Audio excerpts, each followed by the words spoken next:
दोस्तों, आप सभी का स्वागत है हमारे चैनल घोस्ट यात्रा पर। यहाँ हम लेकर आते हैं ज़मीनी सच्चाई से जुड़ी ऐसी खौफनाक और रहस्यमयी कहानियाँ जो सिर्फ डराती नहीं बल्कि कुछ सिखाकर भी जाती हैं। आज की कहानी है, ये घटना है राजस्थान के एक छोटे से गांव चंदेरी की, जहाँ आज भी लोग सूरज ढलने के बाद उस पुराने पीपल के पेड़ के पास जाने से डरते हैं। साल 2012 की बात है। गांव के बाहर एक टूटी फूटी हवेली थी जिसे लोग टोका कहते थे। कहा जाता था कि जो भी उस हवेली में रात को गया वो या तो पागल हो गया या फिर वापस ही नहीं आया। गांव वाले कहते थे वहां एक औरत रहती है, नीले कपड़ों में, हाथ में एक पुरानी किताब। मैं रवि दिल्ली से एक न्यूज़ चैनल के लिए काम करता था। अंधविश्वास और भूत प्रेत पर स्टोरी करना मेरा काम था।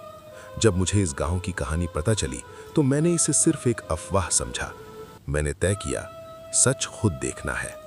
पहली रात मैं गांव पहुंचा शाम को। सरपंच ने मुझे रोकने की बहुत कोशिश की। बेटा वहां मत जाना, वो किताब खोल ली ना तो लौट नहीं पाओगे। मैं हंस दिया। रात करीब 11 बजे मैं कैमरा और टॉर्च लेकर हवेली की तरफ बढ़ा। हवेली के सामने वही पीपल का पेड़ था। अजीब बात यह थी कि वहां हवा बिल्कुल नहीं चल रही थी, लेकिन पेड़ की टहनियां हिल रही थीं, जैसे किसी ने उन्हें छुआ हो। हवेली के अंदर दरवाजा अपने आप चरमराते हुए खुल गया। अंदर कदम रखते ही ठंड का एक झोंका मेरे शरीर से टकराया। ऐसा लगा जैसे किसी ने मेरी गर्दन पर सांस ली हो। मेरी टॉर्च की रोशनी दीवारों पर पड़ी। हर दीवार पर अजीब अजीब चिन्ह और जगह जगह सूखा हुआ खून। तभी मुझे फर्श पर एक पुरानी डायरी दिखी, काली मोटे कवर वाली। जैसे ही मैंने उसे उठाया, फड़फड़, हवेली की सारी खिड़कियां एक साथ बंद हो गईं। डायरी का रहस्य। डायरी के पहले पन्ने पर लिखा था, जो इसे पढ़ेगा वो मुझे देखेगा।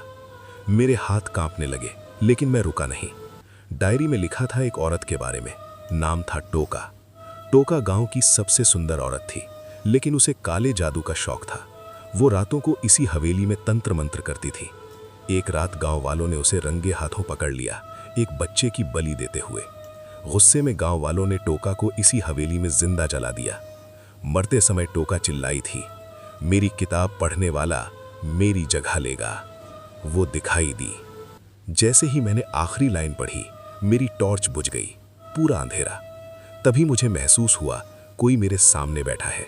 धीरे धीरे चांद की रोशनी अंदर आई और मैंने उसे देख लिया। नीले कपड़े, खुली काली आंखें, खून से लाल होंठ और हाथ में वही डायरी। वो मुस्कुरा रही थी। उसकी आवाज कानों में गूंजी, तू पढ़ चुका है, अब तू मेरा है। शरीर पर कब्जा। मैं भागना चाहता था, लेकिन मेरा शरीर हिल ही नहीं रहा था। उसने डायरी खोली और कुछ मंत्र पढ़ने लगी। जैसे जैसे वो पढ़ती गई, मेरे दिमाग में अजीब तस्वीरें आने लगी। जलते हुए लोग, रोते बच्चे और मैं उसी हवेली में बैठा उसकी जगह पर। मेरी चीख निकलने वाली थी। तभी डायरी के पन्नों पर खून टपकने लगा। अचानक मोड़। तभी बाहर से अजान की आवाज आई। सुबह होने वाली थी।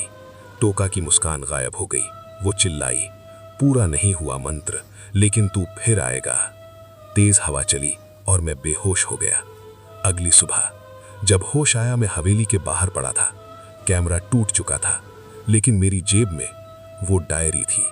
मैं भागकर गांव से निकल आया। आज 13 साल हो चुके हैं। मैं शहर में रहता हूँ, लेकिन हर अमावस की रात मेरे कमरे में ठंड बढ़ जाती है और मेरे कान में वही आवाज आती है, किताब खोल। डायरी अब भी मेरे पास है। मैंने कभी खोली नहीं, क्योंकि मुझे पता है जिस दिन मैंने खोली उस दिन टोका पूरी तरह वापस आ जाएगी। कहानी यहीं खत्म नहीं होती, क्योंकि अगर ये कहानी तुम सुन रहे हो तो हो सकता है टोका ने तुम्हें भी चुन लिया हो। अगर आपको ऐसी रोंगटे खड़े कर देने वाली कहानियां पसंद आती हैं तो चैनल घोस्ट यात्रा को सब्सक्राइब करना मत भूलिए।